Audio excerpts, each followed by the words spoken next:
So we can start at the top and work our way down. Probably the easiest way to go. I know the flooring guys are working up in one of the penthouses. I told them we'd probably be up there about 9 o'clock. I said this is okay. Stop what they're doing so we can walk through. So we can start up in 470M, I believe it is, with air handler 1 and 5, and we'll kind of work our way back through all the systems. At any times, if you guys have any questions, just stop me, smack me, whatever, get my attention. Pretty informal. Nothing, you know, any questions you guys have that I can answer right now, we'll do it. So we'll just go for a walk, take a load of equipment, and see what we can see. You're walking too fast.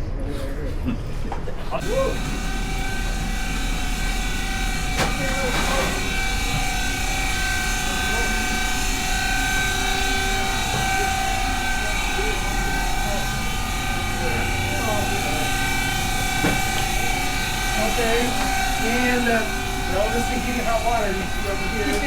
Here. I thought it said heating water.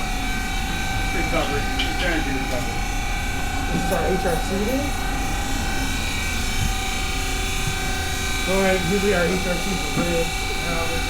That's nice. Learning.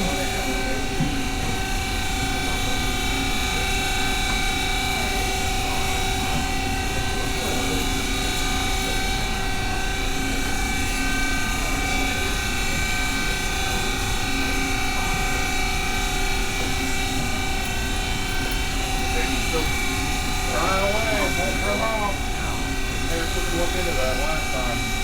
I'll say we can. How close was it? What number is this? 1. Like 12. You got everybody? I couldn't do 1. Okay. So in this penthouse we have air handler 1, which primarily serves the lab space. It's a heat recovery unit. So there is a exhaust fan out on the roof. Exhaust fan 1A, 1B, which is a lab exhaust. These run together, and this is a heat recovery unit that transfers energy from one airstream to the other. So 100% outside air unit, serves the lab spaces. The labs are just on the 3rd floor, right? Labs are just on the 3rd floor, and there is a section in the basement that's like not fit out yet, but it is a wet lab down there as well. They're using it for storage space now. And there are a total of 5 supply boxes down in the basement. If you look on the tree in Teleweb, you would see that under air handler 1, everything's listed out. There's 2 panels downstairs in that. There's 2 panels in the other mechanical space that actually serve down the lab where all these feed, or all this air handler feeds. So 100% outside air unit. It does have heat recovery. So when the conditions are right for outside air, it will recover energy from one stream to the other via this heat recovery unit, which is glycol. So in the wintertime, we're going to move some heat out of that stream and preheat outside air. In the summertime, we're going to recapture some cooling out of that and pre-cool what we can on the outside air coming in to alleviate some of the energy use on air handler 1. So 2 exhaust fans there, exhaust fan 1A, 1B. It is N+1, so you run 1 at a time. They do have isolation damage associated with them. They are set up to rotate monthly. So you guys will see that set up in the controls. They'll just alternate every month. I don't recall exactly what day I set that up on, but it is just called out to rotate monthly. It's not based on runtime hours. It's just a monthly switch over. So this is actually the supply side of the unit. So air intake is down there. Air comes through, so you've got the heat recovery, heating cooling coils, and then all of our accessories, all of our devices installed as such. We do have static pressure high limit. There's low temperature cutouts on here, and we monitor filter PPs as well on this unit. Control panel is located right behind us here for air handler 1 and the air handler 1 network panel, because we do have some VAVs, live controls. We do interface with the QPACs.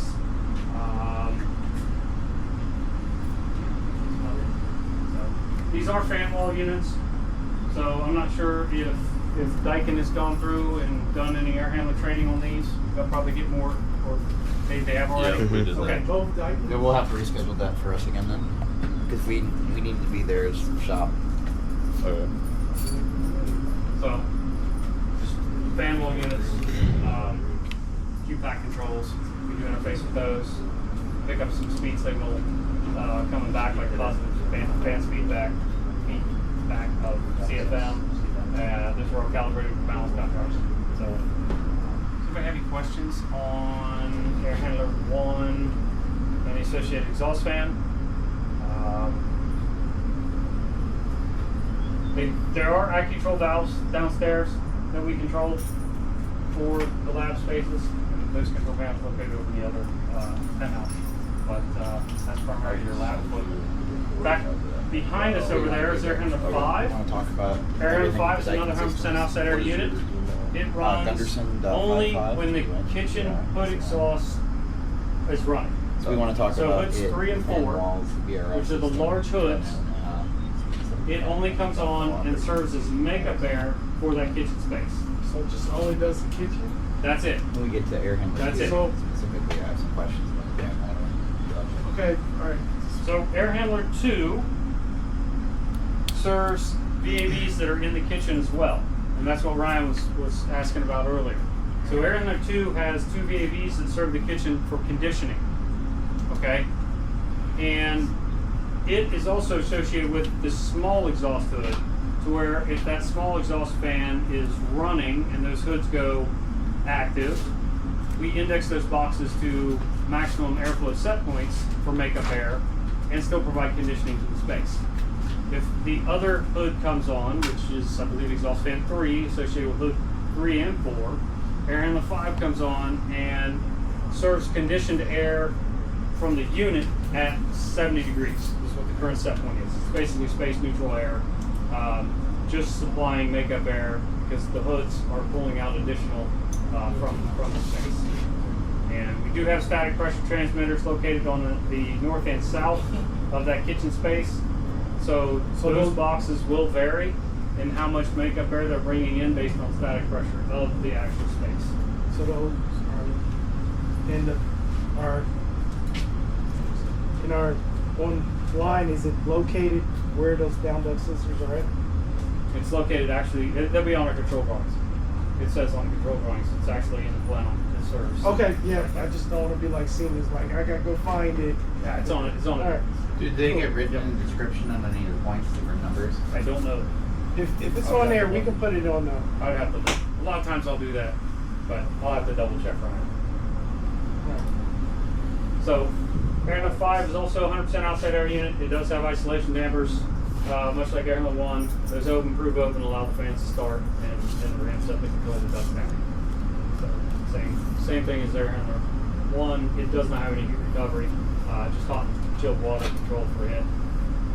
Like I said, it only runs when the kitchen exhaust is running. Pretty simple systems there.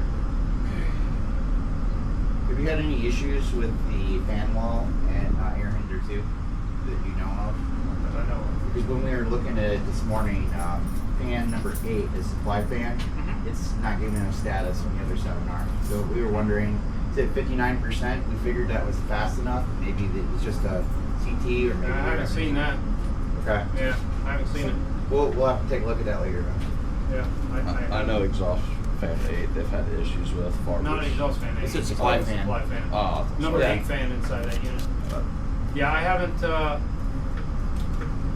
Maybe it just needs adjusted. I know the ECMs are kind of during commissioning either, so we'd have to look at that at some point.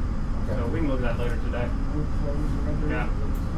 Okay, if anybody doesn't have any questions, we'll move back over. Well, I'll show you the exhaust fan here real quickly. But Sorry, what about the textile museum, or I can't remember what it's called? Costume gallery. Yeah, that gallery. Is Okay. any of this air handler controlled there? that's air handler 2. That's air handler too? Yep. I believe it's air handler 2 or air handler 3. If it's in the basement, that's air handler 3. It's the Is it first room floor north 183 on 185. the first floor? Oh, 185. That's a fan coil unit. Yeah, that's served by. That's served by a Daikin fan coil unit. That's the what? That's served by a Daikin fan coil unit. Okay. Right. Just because if you guys see this, it's showing alarm. Yeah. It'll say base block. That's because the interlock's not made. So the exhaust fan has the isolation damper has to go through oven before this thing. This project and stuff, but they don't hear. I don't know what it says AAV. Yeah, that's what I'm pretty sure. That I know. Maybe they're just saying. How'd you guys let Snyder Electric get in here? Are we here to talk about that, or are we here to do training? I'm upset about that. I'm like, wait a minute, now we got some more controls. I'm like, wait a minute. Oh gosh, no. I had anything to do with that. That was provided. Yeah, I was like, they saw you guys with Delta controls and screens. Now the Snyder Electric said, we're going to put a screen on our VFD. That's not a VFD, that's a QPAC package. Package control comes with the unit. I can't control that. That's what they package now. So, air handler 2 is a VAV air handler. Source VAVs on the third, second, and first floors. So there's what? How many VAVs? 40 total. Well, that's what they're handling. Like 42 on that air handler. Regardless, they're listed under air handler 2's EV manager for the VAV router. Typical package, not package, I shouldn't say that. Typical VAV air handling unit. We do have an outside air measuring station, and then hot water, chill water coils. These are QPAC controls, so they have fan walls in them. We send it to 0 to 10, and as start command, E-stop per typical. Static pressure low limit and static pressure high limit, as well as your low temp cutouts. Per typical, we do monitor filter status. I did set up some alarms on those filters to alarm at what the engineer expect on those for a pressure drop. You guys might want to take a look at those and see if that lines up with what you guys typically do, because they just shot me some numbers. I always rely on them to give you the correct pressure drop across those filters, but you might want to just double check on that. Let's see. Control. So we just control this with duct static. We do a duct static reset as well as supplier temperature reset based on requests from the VAVs. So you will have all the VAVs thinking about per typical, kind of mirroring some GL36 stuff. I would say on the light end of that. But we do also look at the variance from set point for setting discharge air temperature as well. So that'll reset from a high limit to a low limit.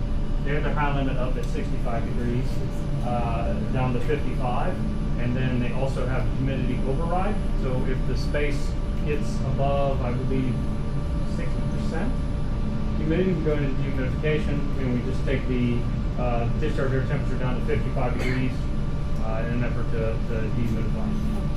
So this one actually does a pretty good job for the flowing water return air. We are doing the same thing, I forgot to mention, in the lab space. We're looking at an exhaust air humidity coming out of the space, and we'll do a dehumidification there as well, where it'll just take it to the low end of the set point for discharge air temperature in an effort to dehumidify.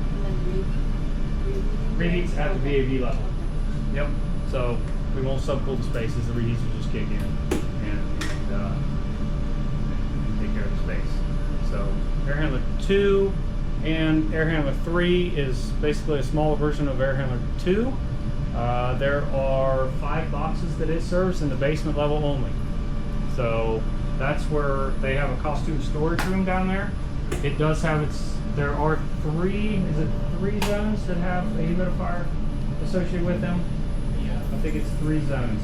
So there's one leg of the ductwork that does have a humidifier that we actually control it downstairs based on the lowest room humidity. So we have a set point where we want to maintain that. You're not going to see it run now because it's summertime, but it does have duct static pressure reset and temperature reset for discharge air, as well as we monitor humidity coming out of that space as well, and we'll drive the discharge air temperature down to low set point in order to help dehumidify that as well. All the associated boxes do have their individual schedules, and we do optimal start at the VAV level. So each VAV will have an OS heating, OS cooling, and its own room schedule per your normal AMS requirements. So the space was actually pretty cool because the low limit set point for the VRF was, I think, 65 degrees was their default. So the spaces were very cool. We're actually doing pre-op starts with these units in heating in the summertime. I was like, well, that's kind of weird. So I think Jeff Hamilton made a change on that and went into BAS and just commanded the set. I had said something to Dyken about it. I was like, you guys might want to check with you for your minimum set points, but I don't think anybody ever did that. So these units run 24/7, and then the rooms go to an unoccupied airflow when they are not active in space. So when the schedule is off, it goes to minimum airflow or an unoccupied airflow. I think they're one and the same. And they'll scale back to unoccupied heating and cooling set points and just maintain the space. I think it's 65 and 80. And then at occupied times, it comes back into its occupied mode set points for both temperature and airflow. So Air Handler 1 being lab space, it runs 24/7. We do have occupancy in the lab. In the lab spaces, those two panels are located over here, room 339. Their room 339, the main lab, is controlled from one EV manager, where we have multiple boxes coming out of it, and then the A through, what is it, H, or I think it's F. Spaces down in the 339 associated rooms have individual Red 5 controllers that control those. So those are all located up here. There was no real estate anywhere good downstairs, so everything is located up here for lab. But that won't affect you guys unless you're looking at the controller, because you can get on the teleweb. Does those Red 5s have flow sensors on them too? No. Or- No. It's all AccuTrol. It's all AccuTrol. So, but if you're talking about the new Red 5 VAV controller, they did. Those are out. We're starting to install those. Yeah, we're just looking at installing some, like, we're having trouble with flow sensors. On Yeah. Siemens, you mean? No, I forget what kind of flow sensor it is. You remember? Are you talking like on board? Yeah. So the only ones here that have that are still DVCs. We're still using the DVC product here for all the VAVs. But all the lab spaces are, and associated spaces within the lab are AccuTrol. So we control the AccuTrol valves, get positive feedback from them via hardwire. So we send them an analog signal, and we get back an analog signal for flow. Those are all calibrated. Are you guys familiar with the AccuTrol software? Do you guys have that? Okay. Yeah. Doing some today, actually. What's that? Working on some today after this. Okay. So all the hood valves have the displays on them. Well, we control. They actually have. We use their package control on the hoods.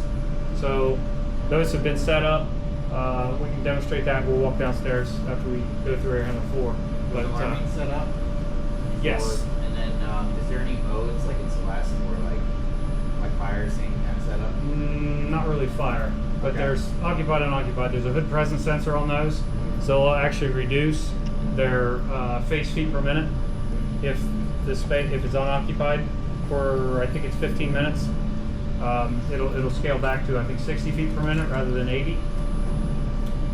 And if the sash is all the way down, it'll go into like a hibernate mode, and it'll just go back to minimum airflow. So the first 10% of raising of the hood is like puts it into the hibernate mode. Once you get above that 10%, the minimum airflow is high enough that it is over 100 feet per minute with that hood all the way down. Just because that was the specification for how high they wanted the minimum airflows on these. It's not necessarily a bad thing. It goes into a hibernate mode to avoid any alarms. So if you guys have been through, have you guys done any training over at VMAC? Same All the way setup over there, yeah, near East Chile. The hood valves, everything's the same, pretty much set up over there. We maintain that same consistency from job to job. So, anybody have any questions on Air Handler 2 or 3 or lab controls right now? Okay. Everything should be labeled per normal? Yeah. Oh, it is. I actually do have one question. Okay. So there's a new object I didn't see, but in the third party, it said it was a Batman PI. What's that? I don't know. I'd have to look at it. We've asked every vendor to label their equipment, and we don't always get the I got you. results. So I'll have to look, Brian, and I'll look at that today. Okay. Yeah. It was just something new. It was like, oh, that's Yeah, that's odd. Yeah. I remember seeing that. I think it's one of the humidifiers that we interface with. I think it's the basement humidifier. Yeah, because the other one we don't. Yeah. I think that's what that is. And I asked them to label that properly, but we don't always get what we want. So We might get lucky. Maybe we can rename it remotely. We'll find out. I don't know. I think I may have tried that already, and it didn't. The right property wasn't enabled. So I'll look at that. Let me double check. I might be getting something confused. Yeah, and if it is that, we can just contact them. Yep.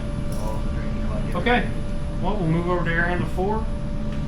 Makeup area unit for the VRF, and there's also a interface panel over there for the VRF as well. This is going to be the nightmare area. This one.